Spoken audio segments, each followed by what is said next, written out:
WPF. This is a league that I have done several seasons of, and they've gone not super well. I have this thing called the WPF curse among me and my friends, where I notoriously get super unlucky in WPF. And because of that, I actually moved down from the top division to the second highest division. There have been numerous occasions where I have just been dogged. It is actually unreal the level of unlucky I have been in WPF versus my other leagues. There have also been games, of course, where I have not played well, but hacks has been a big factor to my performance. That being said, WPF is a community that I love and enjoy. It is actually a community that has kept me in Pokemon and kept me interested in the Draft League community, and they are making a Wi-Fi division here soon that I am going to be a part of towards the end of May. In celebration of that, on top of actually enjoying this recent season that I did for their Showdown division, I wanted to give you guys a little series for my recent Showdown division. We're going to start today. We're going to have the draft analysis. We're going to set the stage for my team, and then we're going to do weeks 1 through 3, 4 through 6, 7 through 9, and of course playoffs after that. Some ground rules to start. You can draft between 9 and 11 Pokemon. I believe we were gifted 100 points. It might have been 105 points to draft those Pokemon. We were in 2 pools with 8 people in each pool,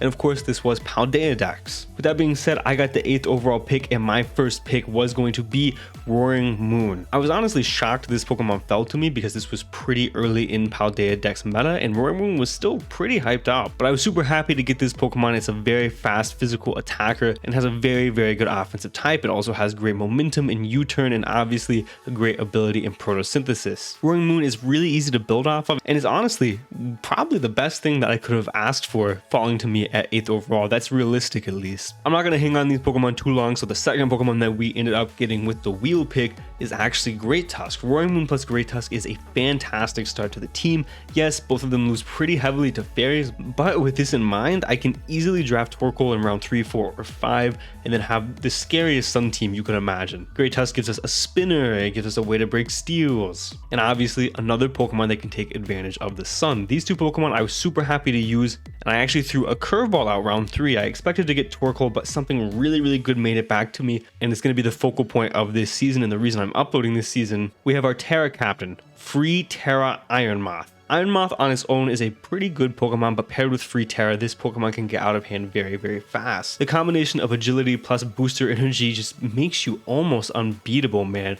If a good builder uses this Pokemon and knows what type to give it, this Pokemon can be extremely overwhelming. And it helps break and switches into the fairies that Roaring Moon and Great Tusk do not like, as well as giving us some form of potential momentum and even playing off of the U-turns from Roaring Moon so we can get in on those fairies that want to switch in on Roaring Moon, because there's not really a whole lot of other types that want to switch in on Roaring Moon. Our next pick, I debated back and forth between this and a couple of other different Pokemon, but I love Zapdos and it was on the board, so we're going to get that. That way we have some sort of way to not only break waters, but we have another addition to our Volt Turn core. Did I say this was pre-home? I lied. This was post-home Paldea decks, and I just remembered that. Zapdos does not have defog, unfortunately, but it has pretty much everything else as far as I'm aware, and we can take advantage of Heat Wave in the Sun, which is going to be pretty nice. And I was aware of the fact that Hurricane is 50% accurate in the Sun.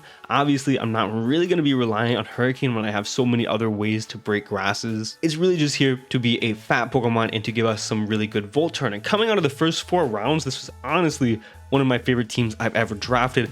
Round 5, to no one's surprise, we're going to go ahead and pick up Torkoal. Roaring Moon plus Great Tusk take advantage of Torkoal so well, and then Ironmoth obviously able to fire off those really strong fire attacks. It might as well get the photosynthesis special attack boost in the Sun. And then Zapdos breaking the waters with Torkoal setting the Sun. These 5 Pokemon alone made this team a powerhouse, and in my mind, this team was insanely difficult to prep against. Torkoal also gives us another reliable spinner, but I'd be lying to you if I told you I picked it for any other reason other than Sun. At this point, we very obviously have no points left. We have very little points to work with, and we have so many roles to fill. So one role that I wanted to fill was another wall on top of a normal type, because Free Terra Spectrier was running around, a Pokemon that was way too overwhelming in my opinion. So we're going to go ahead and take the Dunsparce to try to mitigate that in some fashion. The Dunsparce is here just to be a ghost resist, as well as a pretty good wall in general, on top of another rocker. Our 7th pick, we are lacking both the Steel and the Fairy type in Tinkaton bundles both of those up into one. This one's actually a pretty good check to some top tier threats like Chien Pao. I can switch in on those pretty reliably, and we don't have the greatest answers to Chien Pao up to this point. Gives us another rocker and a pretty good speed tier, and it's honestly a pretty good glue piece. Our next two mons, we're kind of reaching a little bit. We go ahead and get Quagsire with the next pick. Quagsire was just because we needed a bulky water and it was kind of available. Quag did get spikes and stealth rock this generation, so we are not lacking hazards at all. And it's also a water type that doesn't really care about stun, because not too often, especially with Scald gone, are you going to be using a water type move. And it's another defensive backbone to pair with the rest of our kind of defensive backbones into Dunsparce, Tinkaton, and Zapdos. And I guess Torkoal. Torkoal deserves some credit. And then our last pick, we originally picked Quilladin, I don't know how you say it, but we ended up trading it for Leafeon, which is obviously a much better fit in the Pokemon that I actually wanted over Quilladin. But we do actually end up bringing Quilladin to a game, if I remember correctly. Leafeon's cool, it has Chlorophyll, and our Sun team is tied together really, really well. I think even after this season, this is one of my favorite teams I've ever drafted. This team was so much fun, and I loved the concept of two fantastic Paradox Pokemon on top of Ironmoth with Torkoal Sun. This draft analysis obviously isn't super in-depth, because at this point most people do know what these Pokemon do, and this team is obviously, you look at it and you can tell what it does. It's obviously a Sun team. It just takes advantage of those fire moves and the stat boost in the Sun. So there's not a lot to go over with it, but I did want to go ahead and tell you guys that next week we are going to be uploading weeks 1 through 3, the week after 4 through 6, and the week after that weeks 7 through 9. And then finally, the week after that, playoffs, and hopefully by then, WPF Delta, which is the Wi-Fi division, should be in full effect. So let me know if you guys are hyped not only for these videos, but also for the WPF Delta coming out again, likely alongside the next BBR season. And let me know who you think is going to be our most valuable Pokemon. I'll give you a hint. They might be in the thumbnail. I don't know. But thank you guys so much for watching. I really appreciate it. Be sure to join our Discord down in the description below. And you might as well pick up a shirt while you are down there. But thank you guys so much for watching. And for now, guys, this has been John Jr.